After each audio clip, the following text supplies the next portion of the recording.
playing against a 1575, I think, and I'm currently 1376. Playing as black. So just block off the d4, develop the knight, just get the bishops out. So try to use the lessons learned from the recent open tournament that we went to. Just don't sit back too much, but then don't over egg it, and just try and blend in my usual playing style within the being very cagey type position play. So we just pushed open for the bishop, maybe coming to support the knight. So we bring the bishop out, ready for castling. And then we hit the bishop before we go castling, just not rushing it. Trying to work to the same tempo as the opponent in a sense, because they haven't castled at the moment. And plus they've got a piece in our half of the board, so may as well try and get rid of it that way as well. And surprisingly, they do actually capture. I didn't think they were gonna, but they were gonna dance around a little bit. But we were thinking of squishing up here and then potentially going for queenside castling if that was going to take place. But it didn't, so we took and decided just to take the knight off the board because the bishop was going to get squished either way, and I didn't want to double the pawns. Developing the knight now, still not rushing to castle, just waiting to see what the opponent does. They actually castled, so we decided to castle. And I thought this was a very strange rook move here, but then obviously they're looking to attack here. But I had already had sights of attacking here anyway, because we do have the knight supporting. So we beat them to the punch in terms of attacking, and they pushed forward, just defending the pawn. I'm now trying to condense and block off all the white squares, because they have a white square bishop. So feeling half decently that we're just jamming down the power of the bishop if we can. And when they moved here very quickly, they were breathing very heavily as well. I'm thinking they were getting excited about something. And then when they made this move, they went to the toilet. I'm like thinking, oh, they're going for the quick and dirties. So we just pushed the pawn up and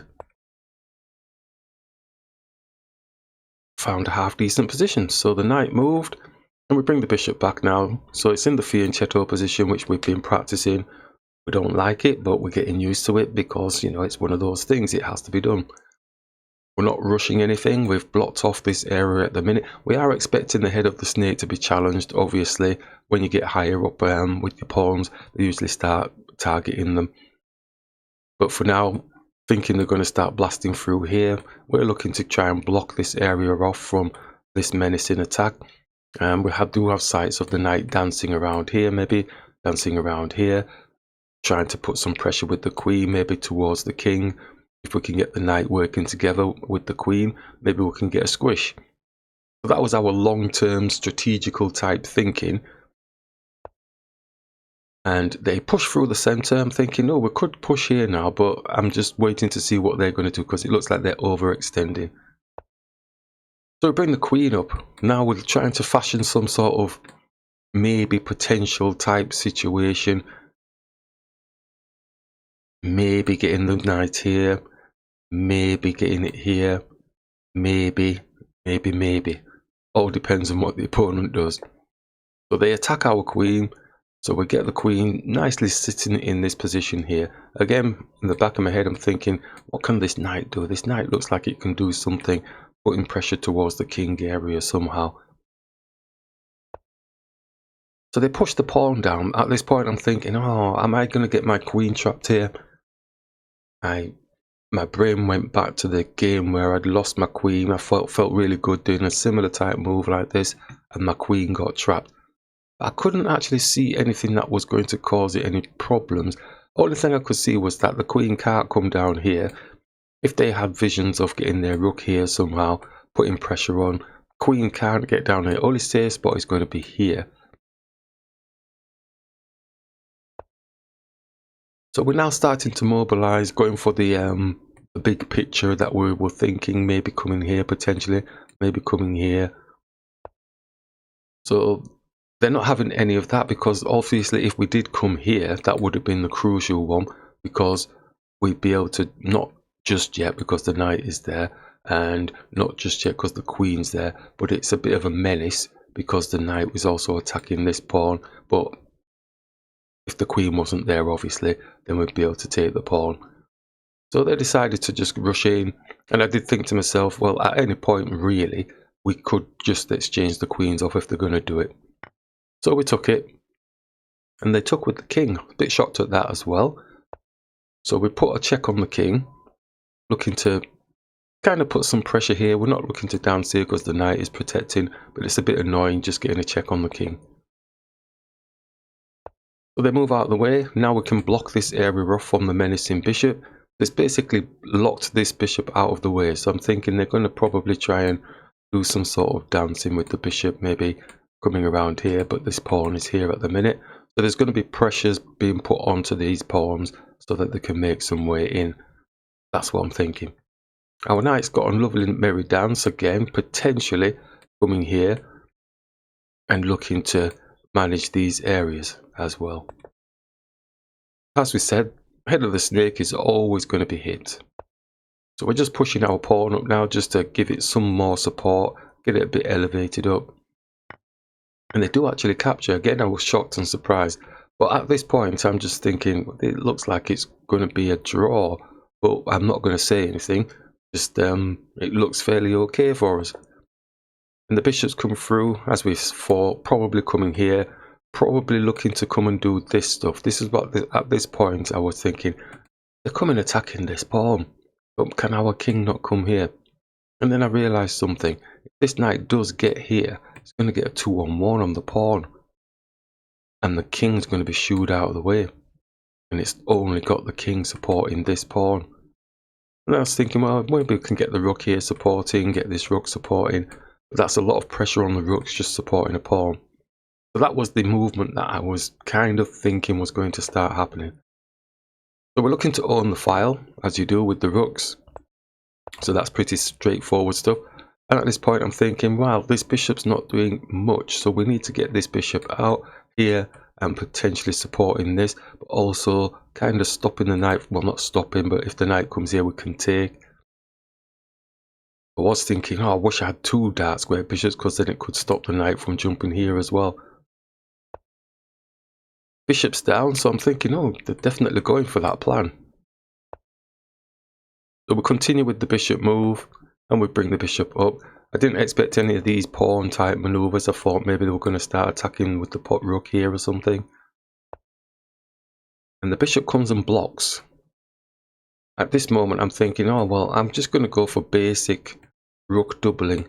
But realistically, yes, I'm going for it if they forget themselves. But they're going to simply just do this. But my rooks are going to be in a half decent position to be able to come and support along this side. Because this is where they're really going to be focusing their attack on, I can see. So we move the knight out of the way. We're looking to try and get it into this favourable position here to attack these 2 pawns. Now this is a lovely fork because it's got a check on the king, the rook and the bishop. That's got a nice fork because it's got a check on the king. So that's an ideal position for the knight to be in. The knight moves back, so it's protecting that square now, so that's a bit of a bummer really. I didn't really want to be doubling the pawns. So we bring the rook up now, just looking to bring the rooks here, double them, and slide this rook across to basically support this pawn, because we know that there's going to be some sort of attacks coming towards the king area. And as we mentioned, the pawn just comes down and supports the bishop. And we go with the doubling. Not realistically looking to do anything. We're not taking this bishop off the board. And then the attack starts. So we just push the pawn up and block. And then the knight's in. And it's looking for this magical square here, as we mentioned before. We bring our knight up in readiness, but we're actually attacking these 2 pawns here. So the rook comes back to stop the knight from jumping here. But we can take this pawn with a check. So we're momentarily a pawn up. Now, I'm not celebrating that we're a pawn up. I'm just basically saying to myself, yes, we've gathered a pawn, but we have actually weakened our king because they're going to be coming attacking this area. But I don't think there's much that they can do about it. Before I did take the pawn and everything, you know, I did all my calculations, said, well, okay, they're obviously going to come and attack the knight, and behind the knight is going to be the pawn. But because we have this check on the king, they have to move the king first, which gives our knight time to move, gives us time to actually move the rook up, because we're thinking the king's going to come and attack the knight. Gives us time to move the rook up in readiness to come and support. Also, it gives us time to move the king across as well. So they moved their king to the back. I'm really shocked at that. I'm like, what has blocked his rooks from coming across? So momentary celebration there, because it feels like there's a tempo win. It's giving us time to get the king here and get the rook here, supporting this pawn, because that's where they're going to be attacking eventually. So we move the knight out of the way. It's attacking this pawn, but the rook is defending. We are thinking that we go and attack the king, but the king just comes and attacks us. And I thought, well, I don't really want to waste my time doing that sort of stuff. Let's just get guarded as best possible. King moves. So we move the king now, getting in readiness for supporting the pawn. And they move the rook across as expected.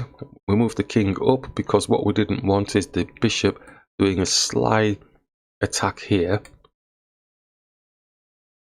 Yeah, so I was thinking if we went like this. Oh, yeah, bishop e8. That's what I'm talking about. Fancy maneuver. Yeah, he gets the rook for free. So that's why we moved it. There we go. Alright, so that's why we moved the king, because we didn't want any of that funny shenanigans. The knight jumps in, is attacking the pawn. King's defending at the moment. It's also attacking our knight. So we just take the knight off the board and the rook comes down. Now we bring our rook up now, getting ready to bring it across. So we bring it across nice and steady. So as you can see, the computer's showing a draw. And at this point, I offered a draw. And my opponent fought for a bit. Long and hard. And they saw this maneuver. But then we can always put a check on his king. So we brought our bishop here, looking to put a check on the king, because they would then lose the rook. Obviously the rook can take back. It doesn't have anywhere else to go. It can't come down here, so it has to go on the back. It probably have to go here. It puts a bit of pressure on their situation, but if it did do that, the bishop's got an x-ray through. So you'd think it has to go here, which then means our rook could just go here, put a check on the king, and get the rook off the board. So they put the hand on the rook, and when they placed it down, they were looking across the board, and they says, "Is that draw offer still on the table?" And I said, "Yeah, I'll take it." As you can see, the computer's showing it's minus 0.2 for us for a better advantage, but a draw's a draw for me. Now, the draw was agreed, it was accepted, so the opponent then looked at the board and says, "Oh, do you know, I could have done this move here," type thing. Now I'm going to have to change the board slightly so that you can see what actually happened. Right? So the opponent actually placed our rook on the B. So he was talking kind of really fast, and he was all worked up and like, "I could have won this, I could have won this." So when he shuffled around the pieces again, I don't know why he shuffled them, but he placed this rook on the B file. Always remember, my rook was on B6. Right, yeah, so they are winning there because the rook is on B7. But my rook was on B6, so when he was doing his recap analysis and showing everybody on the board, "Oh, I could have won, I would have won." I'm like looking, I'm thinking, don't think it was there. I didn't want to say anything because he was getting really worked up. He'd already agreed the draw. I wasn't interested in going through it with him. So what he was thinking was takes, And then if we take, then he takes, and he's got the check on my king, so I have to go here. Then he's thinking, oh, I'm going to get the rook. Yeah. So that's the way that it played out in his mind. But the actual practicalities of the game were that my rook was on b6. So if we go back to our original, and if he had done what he said in the proper game, and we take, and he takes, and then we come back, it's a horse of a different colour. Because his rook is not getting my rook, because my rook is here. And as you can see, it's showing a draw. So that was it. That was the game. I'm happy with that. Let's move on. I think that might have been the last game of the season, you know, for the leagues. So very happy with this game from start to finish. Probably more advantages for me, especially even in the proper end game of the game. I mean, it was only 0 point something anyway. 0.2. Yeah, so capturing, king takes, and then basically we've got like checks on the king to get some sort of movement to try and manage this area. And they can take these because we're a pawn up at the minute anyway, so it's a case of let them take that pawn, but they're potentially, we should be able to squish them a bit more. If we go like this, he's going to have to work a bit, probably come for the bishop here, but it's saying G, what is it saying? Bishop, oh, it's blocking with the bishop, blocking with the bishop. Yep. Okay, so we can do a merry dance, go backwards and forwards. It's not clear. Could bring the bishop here, x-raying through to the rook. It's saying rook b8. It's just taking it off of the white square. Again, does it need to be that move? I don't think I would be doing that. I think it's basically keeping the x-ray through onto the king, but the king can move. I think it likes the position of this bishop because it's like threatening moving around here. I think dancing here is just it's giving us a 0.3. Yeah, it's giving us a 0.3. They don't have to move the rook, they can just keep the rook there because nothing's taking it off the board. It is on a dark square and it does have that potential this, but it's still got movement. So to me, it's really just sitting like a draw. There's nothing major there. Say rook g1, but yeah, that's playing against the computer. The computer's going to find the winning moves, isn't it? Why is it going to do that? Anyway, let's do that. Going b7, so it's just going backwards and forwards with the rook. So I'm happy with that. I'm more than happy with that. Yep, great stuff.